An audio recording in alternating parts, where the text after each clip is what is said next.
I had plans, dreams, and even a secret savings account for a special trip around the world. Sarah and I were going to take it in just a few years. It was a dream we had nurtured for decades, a plan that had kept us going through the rough patches of life. Little did I know that everything was about to come crashing down. It was a sunny day in mid-September, and we were at Sarah's employer's annual staff meeting at a small college. I watched as my wife, Sarah, stood blushing deeply, then continued to glow pink as she chatted with a couple of her coworkers. I was standing about 10 feet away, talking to another group of her colleagues, but unable to take my eyes off her. Sarah was speaking with Mark Lewis, the new associate professor of English literature, and Janet Harper, who worked in administration like Sarah. Considering it was a Christian college, I doubted either of them had told a dirty joke. There was only one reason for Sarah's skin color, especially its consistent hue. She was extremely aroused. A sense of dread settled in my stomach as I pieced together the puzzle of some recent oddities in Sarah's behavior. It was a sudden shift, a change that I had not recognized as significant until that moment. I had thought we had a perfect marriage, but now I was not so sure. Sarah and I had been married for 20 years, and together for 22. We knew almost everything about each other, or at least I thought we did. We were best friends, lovers, and parents to two wonderful children. Unlike many couples, we could spend days together and never tire of each other's company. We could talk about anything, from mundane daily events to deep philosophical questions, and we laughed about many aspects of these discussions. One of the things I valued most in our marriage was our ability to communicate openly. The best way to test marital compatibility, I always thought, was to take a long car ride with your potential spouse. If you haven't killed that person by the end of the trip, you should marry them immediately. Sarah and I fit that profile perfectly. In my opinion, our sex life was great. Yes, it had cooled from the white-hot passion of our early years, but it had picked up again after our youngest daughter left for college the year before. Being empty nesters seemed to reignite our more lustful urges, and we alternated between slow, passionate lovemaking and more intense physical connections 3 or 4 times a week. We were both in good physical shape, regulars at the gym. At 44, Sarah had long blonde hair, a curvaceous figure, and yes, she was probably 10 pounds heavier than before our kids were born, but everything was well packaged. In fact, I was 15 pounds more muscular than when I left school and had 22 years of experience pleasing my wife. However, something changed 2 months ago, and since it had mostly changed for the better, I wasn't about to look a gift horse in the mouth. Sarah, always a willing and active participant in our sex life, had rarely been the initiator. Suddenly, she began to initiate as much as I did, and our physical connection was off the charts. However, we didn't make love anymore. It was just sex. It was great, but our focus had shifted. I didn't ask myself why then, but looking back, I understand that this was a mistake. While interacting with others at the staff meeting, I noticed that Sarah and Mark were never more than a few feet apart while walking. Now that I knew what I was looking at, I could determine that Sarah's glow lit up every time she was near Mark, even when I was nearby. Usually, this glow disappeared quickly when I showed up, but as soon as Sarah left me, she sought out Mark. I secretly kept my eyes on them throughout the entire event, although I didn't have to try very hard. Sarah seemed to forget about everyone else when Mark was around. She never looked around to see where I was throughout the evening and made sure to lightly touch Mark at every opportunity. My emotions ranged from nervousness and fear at first to complete rage as I became convinced of the reality of what I was seeing. What I saw definitely looked like the end of my marriage. I practically had to drag Sarah away from Mark at about 10:30. She didn't look happy when I showed up and told her it was time to go. Anger flared in her eyes for a moment, then she backed off, but not fast enough for me not to notice her look of longing as she left Mark. 20 years of marriage, and suddenly everything felt like a lie. Usually, our discussions flowed freely on the way home, but I deliberately sat quietly, waiting for Sarah to begin.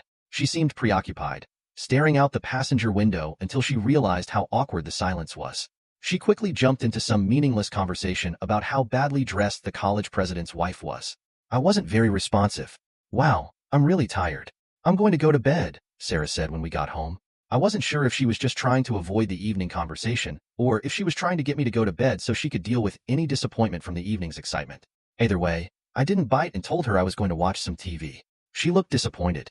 The next day was Saturday, so I spent the entire day outside doing yard work, giving me plenty of time to calm down and think things through. If Sarah had any idea that things weren't simple in our universe, she did a good job not showing it. The following week seemed tense at home. For my part, I tried to play it cool but used the Find My Phone app on my iPhone about 6 times a day, and in every case, Sarah was where she was supposed to be, so to speak. At night, she seemed more than ready to have sex. She seemed a little reserved the first night, but after that, she returned to her earlier manner. As usual, I made sure to please her, giving her several intense orgasms. The following Monday, nothing had changed, but on Tuesday, the Find My Phone app told me that Sarah had gone home at lunchtime. 15 minutes later, I quietly entered our home and confirmed that my marriage was over.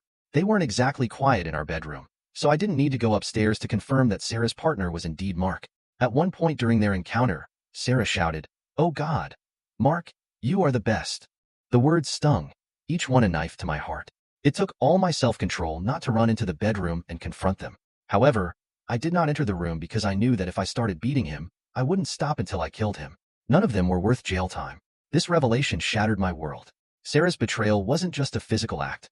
It was a violation of everything we had built together. 20 years of trust, love, and companionship were destroyed in an instant. I felt a mix of anger, sadness, and confusion. How had it come to this? Where had I gone wrong? As I stood there, listening to the sounds of their betrayal, I realized that my life was about to change forever. The dreams, the plans, and the future I had envisioned with Sarah were gone, unraveling before my very eyes. The days following my initial discovery were a blur. I was a man on a mission, determined to uncover the full extent of Sarah's betrayal. The anger and hurt fueled my actions, pushing me to seek out every piece of evidence, every clue that could explain why my marriage had crumbled so suddenly. I began my investigation cautiously, not wanting to alert Sarah to my suspicions. I reviewed our phone records and found that she had been exchanging numerous messages with Mark. The volume of communication between them was staggering and sickening. These weren't just casual chats. They were intimate conversations, filled with affection and, sometimes, explicit content. One evening, after Sarah had gone to bed, I logged into her email account. It wasn't difficult. She used the same password for everything. What I found there confirmed my worst fears. There were countless emails between her and Mark, each one more incriminating than the last. They discussed their secret rendezvous, shared intimate details of their encounters, and even made fun of me in some of their exchanges. My blood boiled as I read through the emails, feeling both humiliated and enraged. As I dug deeper, I discovered that Sarah had been sneaking around for months. She had told me she was working late or going out with friends, but in reality, she was meeting Mark. I felt like a fool, realizing how blind I had been to the signs. The late nights, the sudden interest in her appearance, the unexplained absences, all of it pointed to one undeniable truth. She had been cheating on me right under my nose. I confronted her with the evidence one evening after dinner. I had printed out some of the most damning emails and laid them out on the dining table. Sarah's face turned ashen when she saw them. "What is this, John?" she asked, her voice trembling. "You tell me, Sarah," I replied coldly. "What do you think it is?" Her eyes darted over the emails, and she slumped into a chair. "I can explain." "Explain? Explain how you've been lying to me, how you've been sneaking around with Mark." I shouted, unable to contain my anger. Tears welled up in her eyes. "It wasn't supposed to happen. It just did. I never meant to hurt you." "You never meant to hurt me?" I scoffed. "You've destroyed everything. Our marriage, our trust, our future. How could you do this?" She broke down, sobbing uncontrollably. "I'm sorry, John. I really am. I never wanted this to come out like this. I was going to end it." I shook my head, feeling a bitter sense of betrayal. "End it? When? After you had your fill of fun? After you were done using me?" Her apologies rang hollow, and I couldn't bring myself to believe them. The damage was done, and there was no turning back. I left her there, crying at the dining table, and retreated to the guest room. I couldn't bear to be near her. The next few days were agonizing. Sarah tried to make amends, but I wasn't interested. I spent most of my time at work, trying to distract myself from the pain. But every time I saw her, the anger and hurt came rushing back. I decided to seek legal advice. I needed to know my options, what I could do to protect myself and my assets. The lawyer I consulted was straightforward and compassionate, advising me to gather as much evidence as possible. She also suggested that I consider filing for divorce on the grounds of adultery, even though we lived in a no-fault state. I began documenting everything. Every time Sarah went out, I noted it down. I took screenshots of her emails and texts, and I even installed a hidden camera in the house to catch her in the act. It felt invasive and wrong, but I needed proof. Proof that I wasn't going crazy, that she was the one who had destroyed our marriage. One evening, as I reviewed the footage from the hidden camera, I caught them.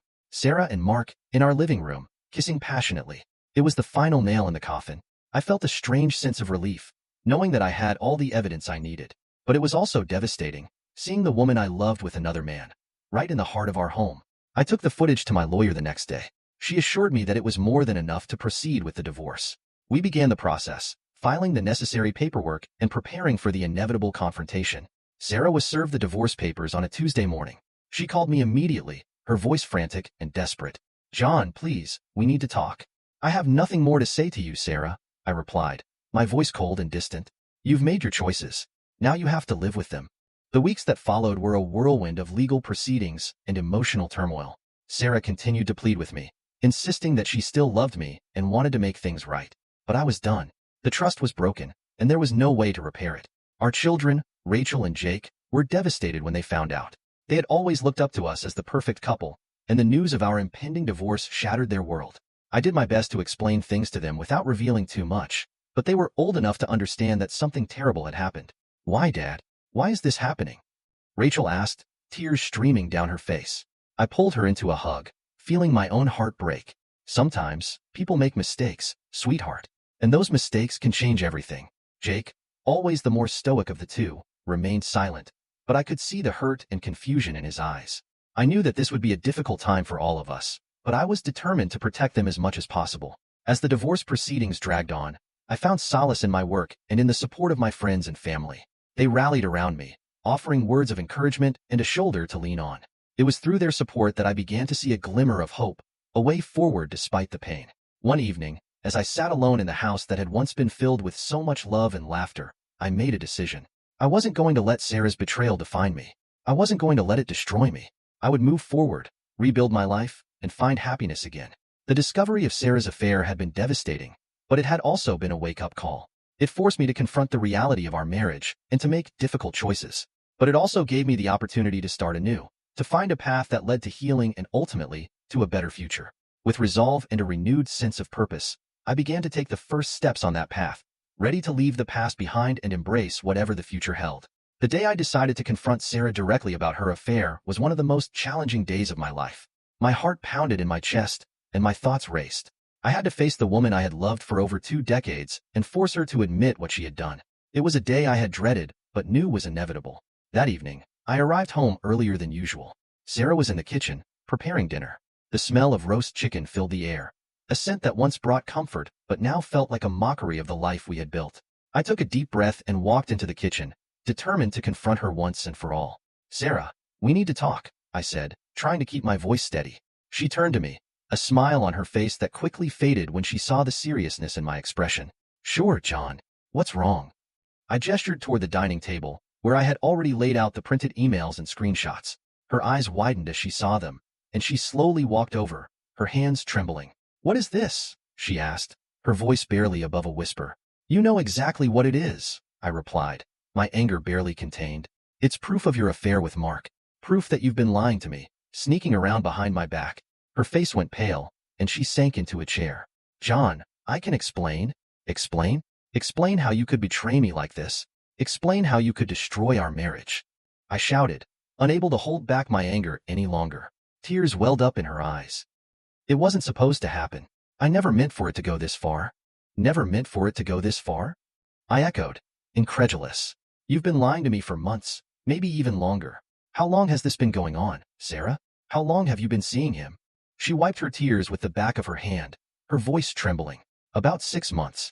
6 months, I repeated, feeling a fresh wave of betrayal. 6 months of lying, of sneaking around. Do you have any idea how that makes me feel? Do you have any idea what you've done? "I'm sorry, John." "I really am. I never wanted to hurt you," she sobbed. "Sorry doesn't cut it," I said, my voice cold. "You've destroyed everything. Our marriage, our trust, our future. How could you do this?" She looked down at the table, unable to meet my gaze. "I don't know. It just happened. I didn't plan for it. I didn't want to fall for him, but I did." I shook my head, feeling a mixture of anger and sadness. "And what about us? What about our family? Did you ever think about what this would do to us?" "Of course I did," she said, her voice rising. "But I was unhappy, John. I felt like something was missing. I tried to ignore it, to push it down, but it kept coming back. And then Mark came along, and he filled that void." "Filled that void?" I scoffed. "You had everything. We had everything.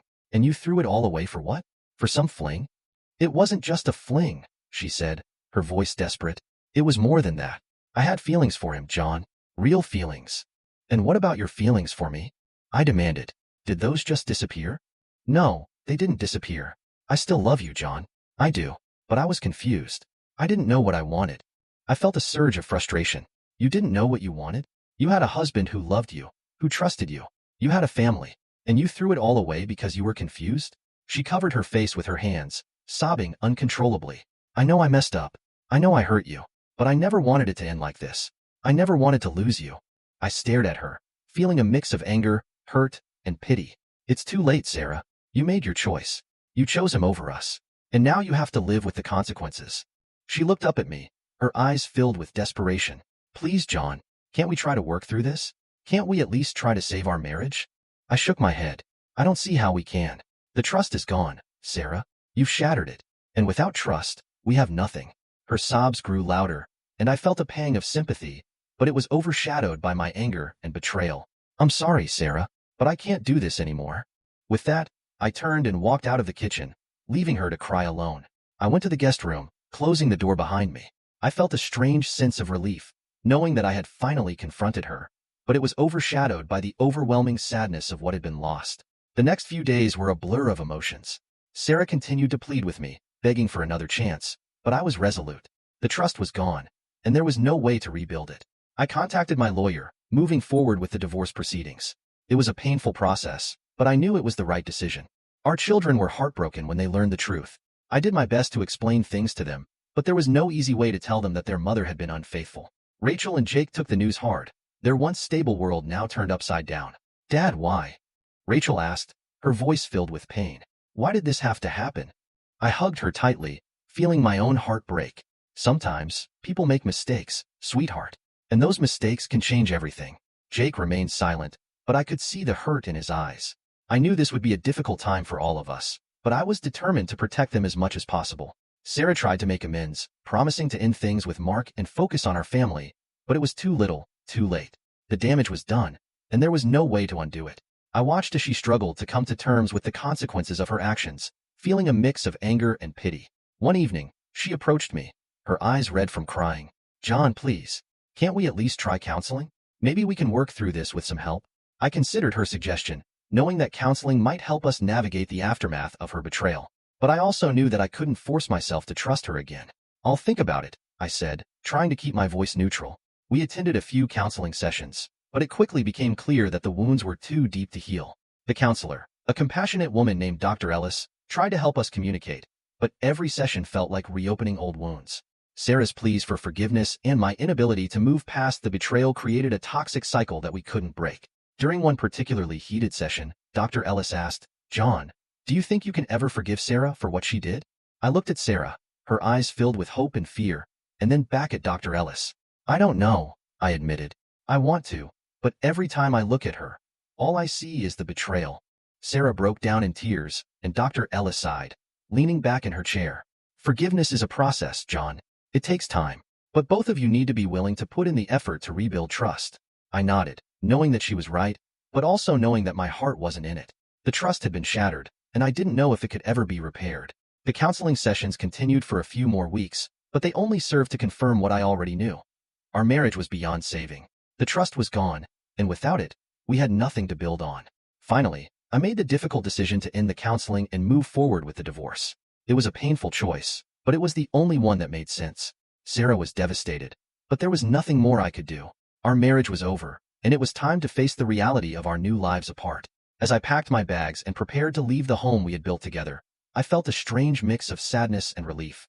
The confrontation had been brutal, but it had also been necessary.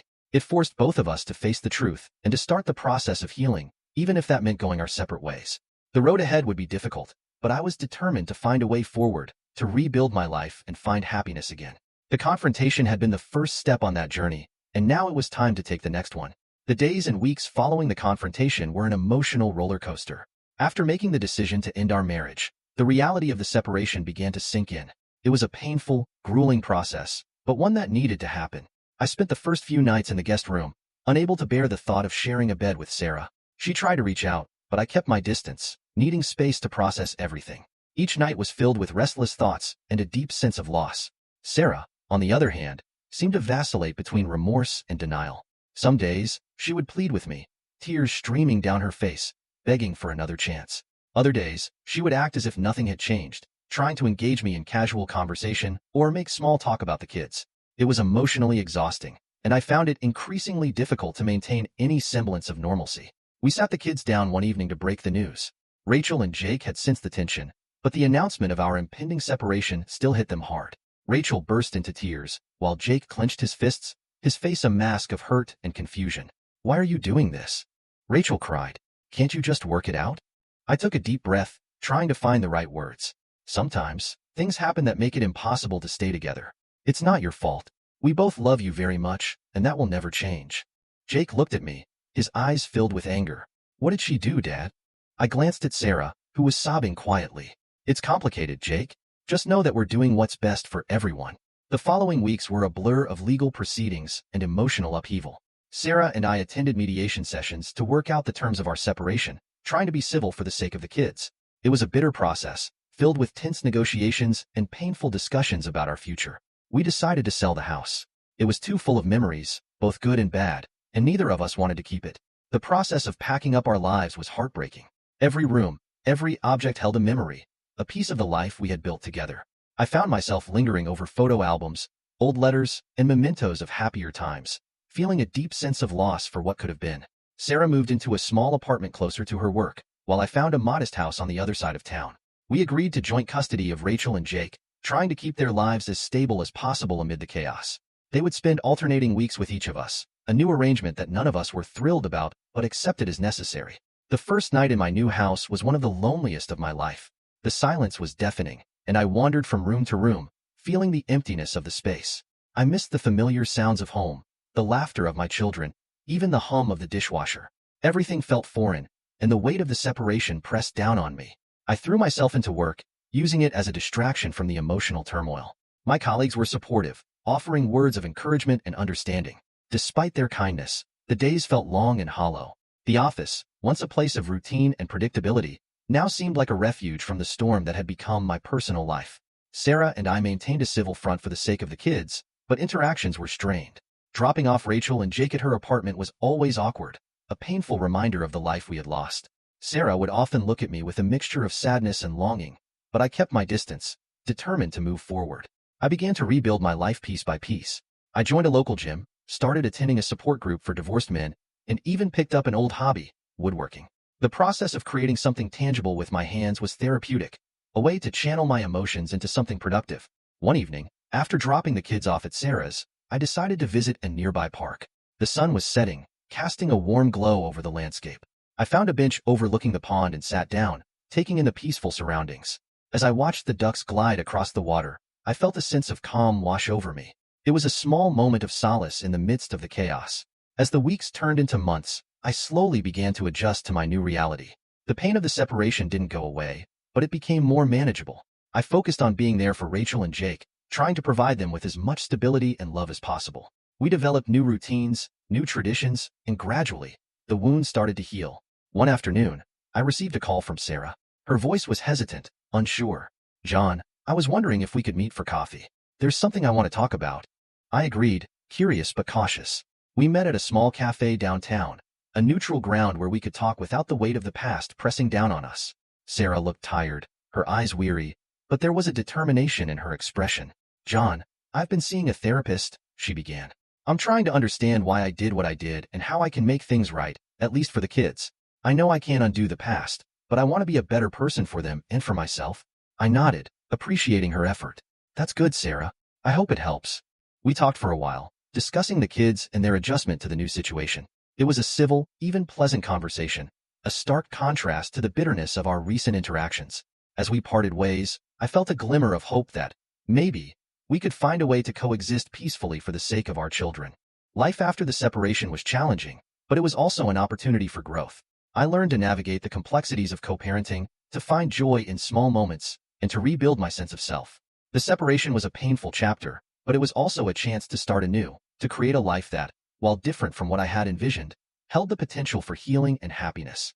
As the seasons changed, so did I. The pain of the past gradually gave way to the promise of the future, and I began to see the separation not as an end, but as a new beginning. And with each step forward, I moved closer to finding peace and reclaiming my life. The divorce was finalized 6 months after the separation.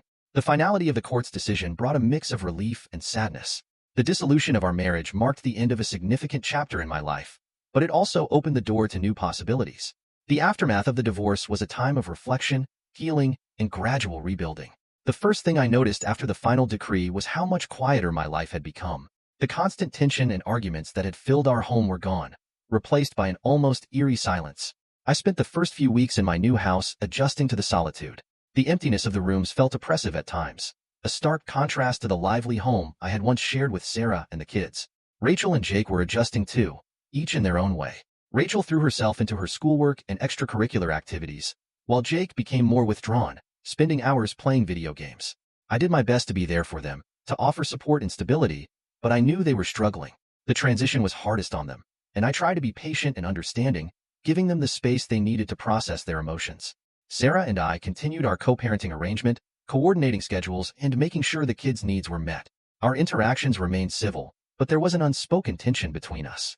We had both moved on from the anger and betrayal, but the wounds were still fresh. It was a delicate balance, trying to navigate our new roles as co-parents while dealing with the remnants of our failed marriage. One evening, as I was helping Rachel with her homework, she looked up at me and asked, "Dad, do you think you'll ever get married again?" The question caught me off guard. I had been so focused on getting through each day that I hadn't given much thought to the future. "I don't know, sweetheart," I replied honestly. "Right now, I'm just trying to make sure you and Jake are okay. But maybe someday, if the right person comes along." Rachel nodded thoughtfully. "I just want you to be happy, Dad." Her words stayed with me long after she had gone to bed. I realized that while I had been so concerned with their well-being, I had neglected my own happiness. It was time to start thinking about what I wanted for my future, to begin the process of rebuilding my life in a way that brought me fulfillment and joy. I decided to join a support group for divorced men. It was a small group, just a handful of guys who met once a week to share their experiences and offer support to one another. At first, I was hesitant, unsure of what to expect. But as I listened to their stories and shared my own, I found a sense of camaraderie and understanding that I hadn't realized I was missing. Through the support group, I met a man named Tom who had gone through a similar experience. He had been divorced for a few years and had managed to rebuild his life in a way that gave me hope. We became friends, often meeting for coffee or a drink after the group sessions. Tom's perspective and advice were invaluable, helping me navigate the emotional ups and downs of post-divorce life. One evening, Tom invited me to a barbecue at his place. It was a casual gathering, just a few friends and their families. As I mingled with the guests, I found myself relaxing, enjoying the company and the sense of normalcy. It was the first time in a long while that I felt genuinely happy. At the barbecue, I met a woman named Laura. She was a friend of Tom's wife, and we struck up a conversation over burgers and beer. Laura was warm, funny, and easy to talk to. We shared stories about our kids, our jobs, and our hobbies. There was an instant connection, a spark that I hadn't felt in years. Over the next few weeks, Laura and I started seeing each other. We took things slow, both of us cautious after our previous relationships. But as we spent more time together, I found myself looking forward to our dates, to the easy conversations and the laughter we shared. Laura brought a lightness to my life that had been missing for so long. Introducing Laura to Rachel and Jake was a significant step. I was nervous about how they would react, but they both took it in stride. Rachel, ever the inquisitive one, asked Laura a million questions, while Jake was more reserved, observing from a distance. Over time, they warmed up to her, and it felt good to see them smiling and laughing again. Sarah, too, had moved on.